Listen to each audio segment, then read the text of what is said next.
Фудбалерите на Силекс не успеа по втор пат за 20 дена да го совладаат Вардар и да го направат шампионатот до крај неизвесен. Вардарци, поучени од лошото искуство, одиграа далеку поангажирано и поведоа со евроголот на Филипе во 22-та минута. Кратовци израмне во 47-та минута, откако Иванов со глава го матираше Пачовски. Конечните 1:2 ги постави нововлезениот Керан во 63-та минута. На триумфот на Вардарци Црна дамка фрла тенденциозното судење на главниот судија Стојанче Стојанов. Од таборот на Кратовци се гневни на Штипјанецот, кој во две ситуации директно влијаеше врз резултатот.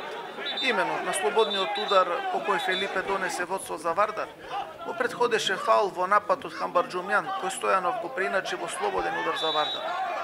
Ако го задржеше истиот критериум на досудување прекршоци, Стојанов можеше без грижа на совест да покаже на белата точка за Силекс, откако Спировски го собори Пановски во 16-тникот.